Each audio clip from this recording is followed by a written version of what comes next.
Kasi mas maganda na dun na lang nakaharap.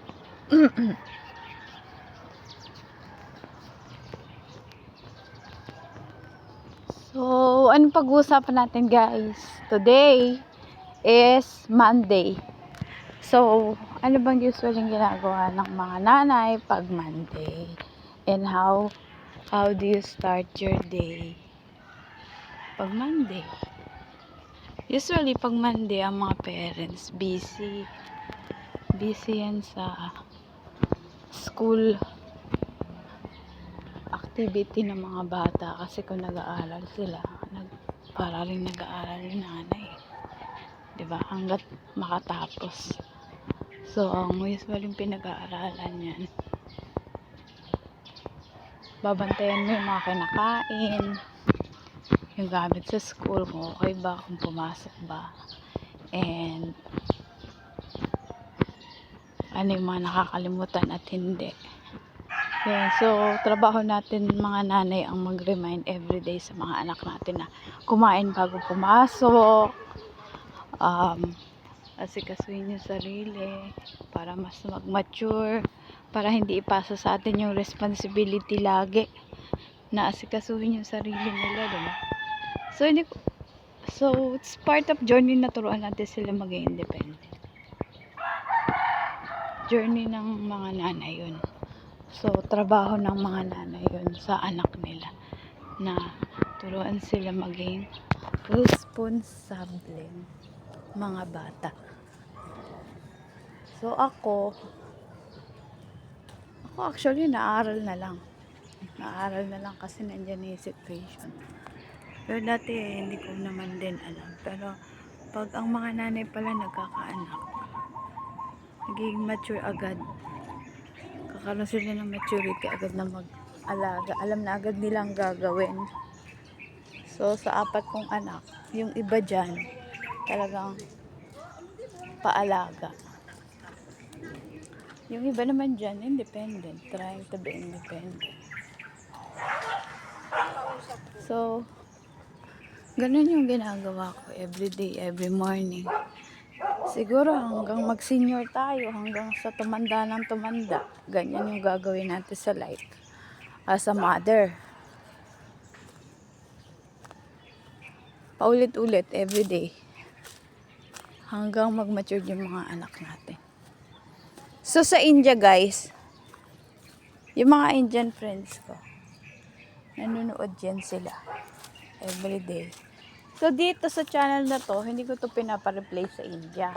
Kasi I allow YouTube na siya lang yung manood nito. Hindi ko siya nire-replay. So kung may views yan o wala, it doesn't matter. As long as I put video here, and gusto kong i-record lang yung gusto kong sabihin. So ganun. So everyday, ganun yung activity na gusto ko. Baga memories, I just want to talk. Kasi madalas wala naman akong kausap eh. Ako lang eh. Diba? And syempre, nagdadasal ka muna bago sa umaga, diba? Kung ano yung mga dapat mong gawin, dapat mong isipin. So as a mother, kailangan kad di ka organize, aralin mo maging organize. As a mother, kung ikaw hindi ka organize, aralin mo maging organize. Kasi it's your duty. It's your job. Baga trabaho to. Trabaho ng parents to na maging responsable. So yun, as a mom, kailangan lagi nagwo-walking. Kailangan maayos din yung pakikipag-usap mo sa mga bata. Kasi minsan, lalo na pag teenager guys, sila sensitive. Parang ayaw nila lang nasisita sa life. So, unti-unti kasi silang pilang nila, gusto nila, kaya na nila. Kapag titingnan mo, may mga time talaga na hindi pa nila kaya. Ay, may bird. Palagyan natin yung bird na yun. Parang kulay yellow siya. Ayan, so, yun na nga. Ayan, cute.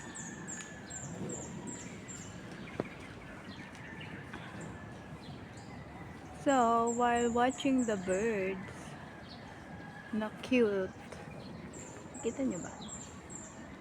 It's here. It's here. Yes, it's here. Yun na, nasa tuktok na yan. It's here. Ayan. Kung nasaan na siya. Ayan. Ayan. Pinakatuktok. So, yun. So, while watching the birds and watching the clouds, nagwo-walk. Marami nagwo-walk dito. Sa labas. Una, masarap mag-walking ng walang araw. Kasi pag may araw na masakit sa balat. So, ito na yung pinaka-exercise namin mga nanay dito sa labas. So, everyday walking tayo. While viewing the clouds. Yan, ganyan talaga yun. That's a part of duty to yourself. Diba? Ganito lang talaga yung buhay natin. Natin yung enjoy lang.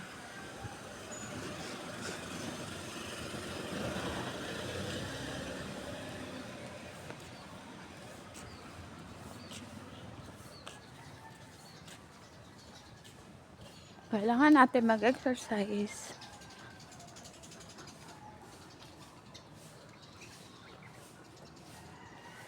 Maglakad.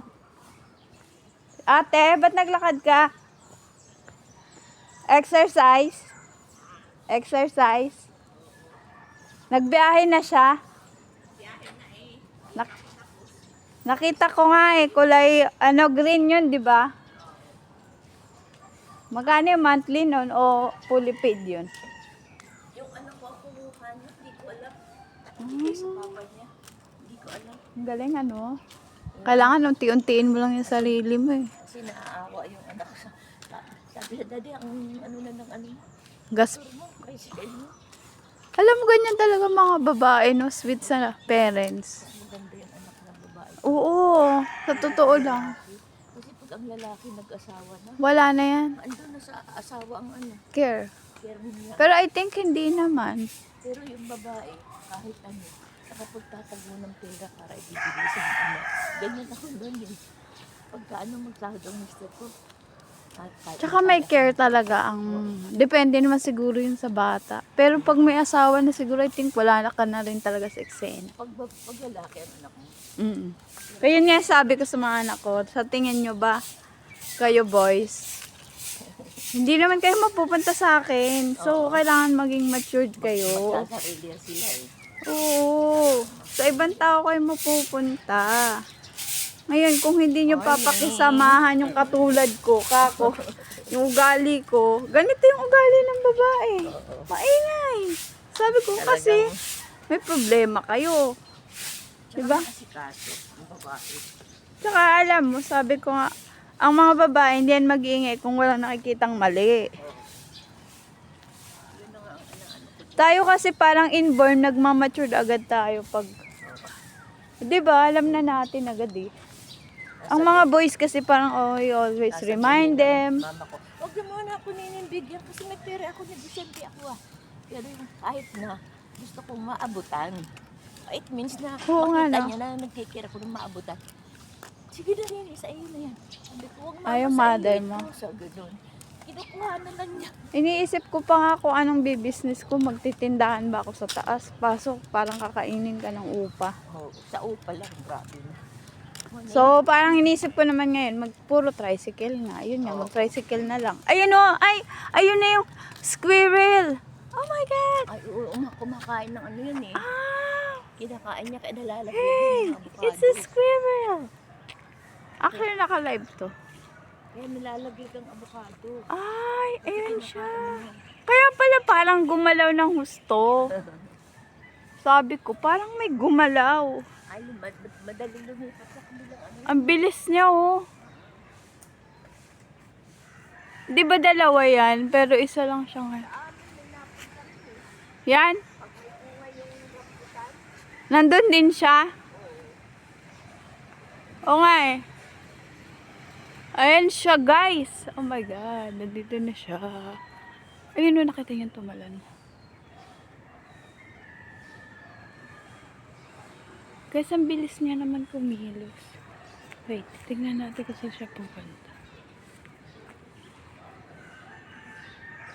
Ayun o. Oh yun, nakita niya tumalan. Bilis. Guys, tignan ko muna siya. Wait. Hinaabangan ko nga talaga yan eh. Asan na ba yan? Ay, andun na agad sa taas. Mamaya tatalo yan dito. Naglalaro yan eh. Kaya pala. Yun. So, thank you so much guys for watching. Maya-maya uwi na ako kasi mainit na. Kaya pala, sabi ko parang gumalaw. May tumalon pala siya. Tumalon na Tumalon na. Pumupunta rin yan ate sa guyabano eh. Sa guyabano na hinog. Uy, ba't may bola? May bola. May bola! May bola guys. May bola dito.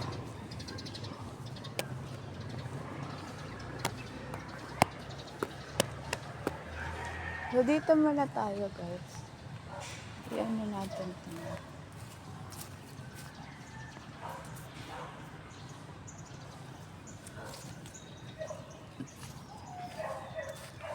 Siguro,